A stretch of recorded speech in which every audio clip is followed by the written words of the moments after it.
नमस्कार, आपका स्वागत है बिहार भी न्यूज चैनल में। आपने अभी तक इस चैनल को सब्सक्राइब नहीं किए हैं तो लाल रंग का बटन दबाकर सब्सक्राइब कर लें और बगल के घंटे को बजा दें ताकि बिहार के ताज़ा खबरों से संबंधित लेटेस्ट वीडियो सबसे पहले आप तक पहुंचे।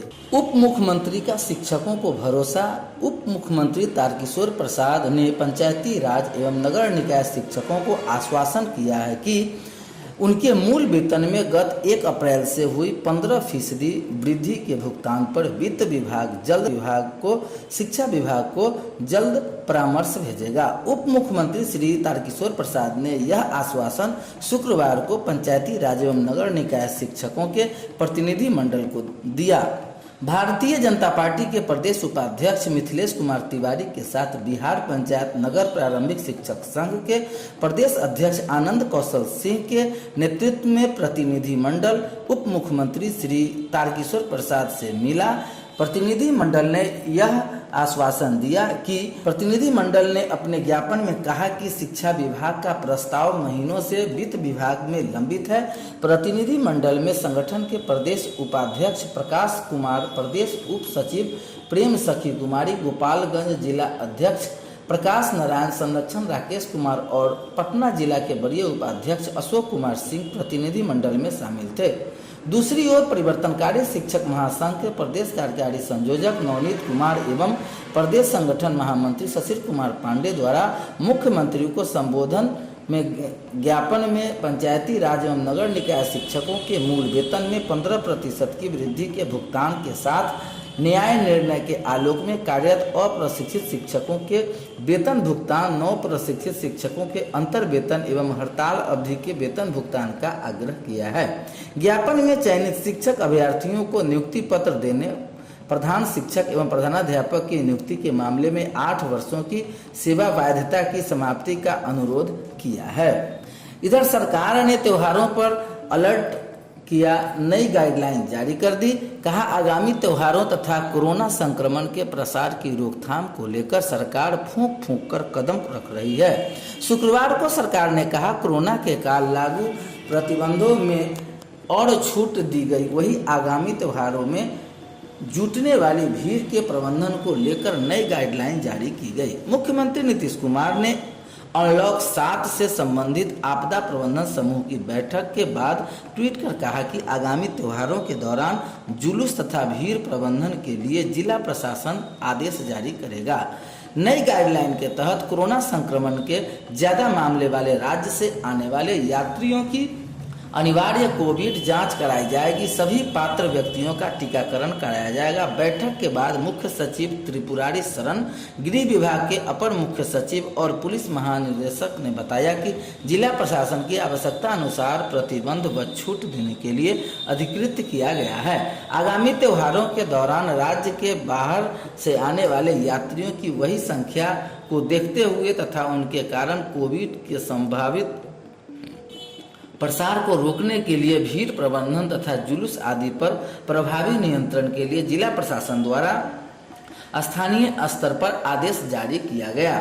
दुर्गा पूजा पर लगने जाने वाले पंडालों और स्थानीय मेले के स्वीकृति के लिए गाइडलाइन तय की गई है। इसके तहत एक अनिवार्य होगा कि संबंधित पंडाल या मेला प्रबंधक तथा कार्यकर्ताओं को कोविड टीके के कम से कम 1 खुराक यानी प्रथम खुराक अवश्य दी गई हो। पंडाल अथवा मेला लगाने के लिए स्वीकृत किए जाने वाले स्थानों को घेराबंदी करनी होगी तथा प्रवेश द्वार पर आगंतुकों के टीकाकरण संबंधी प्रमाण पत्र की जांच की व्यवस्था करनी होगी। स्वास्थ्य विभाग द्वारा महत्वपूर्ण पूजा पंडालों या मेले के स्थल पर कोविड जांच तथा टीकाकरण के लिए विशेष कैंप की व्यवस्था की जाएगी। 50% क्षमता के साथ खुलेंगे सिनेमा हॉल।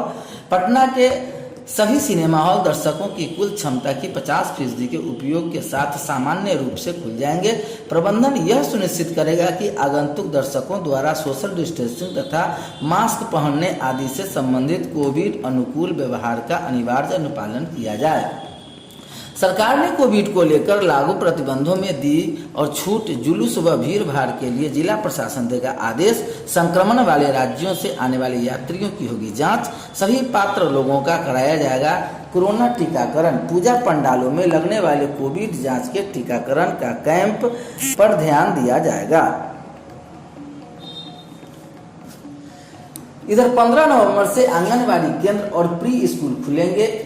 सरकार ने प्रदेश के सभी आंगनबाड़ी केंद्र एवं छोटे बच्चे के विद्यालय प्री स्कूल को 15 नवंबर से खोलने का निर्णय लिया है। इसके अलावा सभी शिक्षण संस्थान, विश्वविद्यालय, कॉलेज एवं तकनीकी शिक्षण संस्थान 1ली से 12वीं कक्षा तक के विद्यालय सामान्य रूप से खोले जा सकेंगे। ऑनलाइन माध्यम से शिक्षण की व्यवस्था के विकल्प को भी उपलब्ध रखा जाएगा। राज्य सरकार के आयोग, परिषद, बोर्डों एवं अन्य समतुल्य संस्थान तथा राज्य के विश्वविद्यालय, कॉलेजों व विद्यालयों द्वारा सभी प्रकार की परीक्षाएं कोविड अनुकूल व्यवहार के अनिवार्य अनुपालन के साथ आयोजित की जा सकेगी। बेटियां दे सकेंगी एनडीए व नौसेना अकादमी की परीक्षा।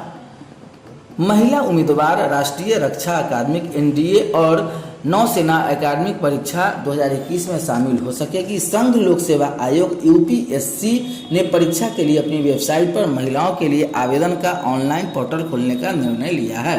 आयोग के मुताबिक केवल अविवाहित महिला ही यह परीक्षा दे सकेगी।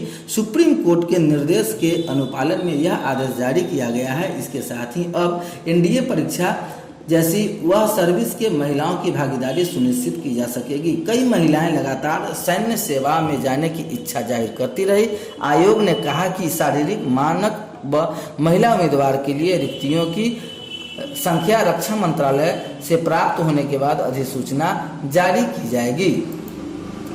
करोड़ों बच्चे सीखेंगे कैसे धोए हाथ। राज्य के 72,000 सरकारी प्राइमरी मिडिल स्कूल के तकरीबन 2.25 करोड़ बच्चे के साथ धोएंगे सीखेंगे। बच्चे स्कूल में मनाने वाले राष्ट्रीय हाथ धुलाई महोत्सव में हाथ धोने के सीखने के साथ साथ आगे की भी कार्रवाई विद्यालयों के द्वारा कराई जाएगी। महोत्सव स्कूलों में 25 सितंबर से शुरू होकर 23 अक्टूबर तक मनेगा। इस अवधि में 4 शनिवार पड़ेंगे। हर शनिवार को स्कूल में गतिविधियां होगी। इस बाबत राज्य के सभी जिला शिक्षा पदाधिकारी एवं जिला कार्यक्रम पदाधिकारी, प्रारंभिक शिक्षा एवं एसएसए और बिहार शिक्षा परियोजना परिषद द्वारा निर्देश दिए गए हैं, जिसके मुताबिक अंतर्राष्ट्रीय हाथ धुलाई महोत्सव के 4 शनिवार में से पहले शनिवार 25 सितंबर को स्कूल में बच्चे के बीच हाथ धुलाई का प्रदर्शन होगा। इसके जरिए बच्चों को बताया जाएगा कि हाथ धोएं।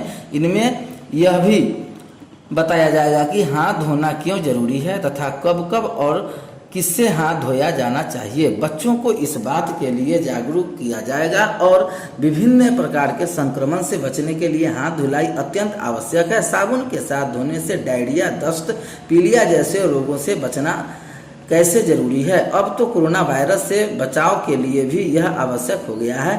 प्रायः देखा जा रहा है कि बच्चों के उचित हाथ धुलाई की जानकारी नहीं रहती।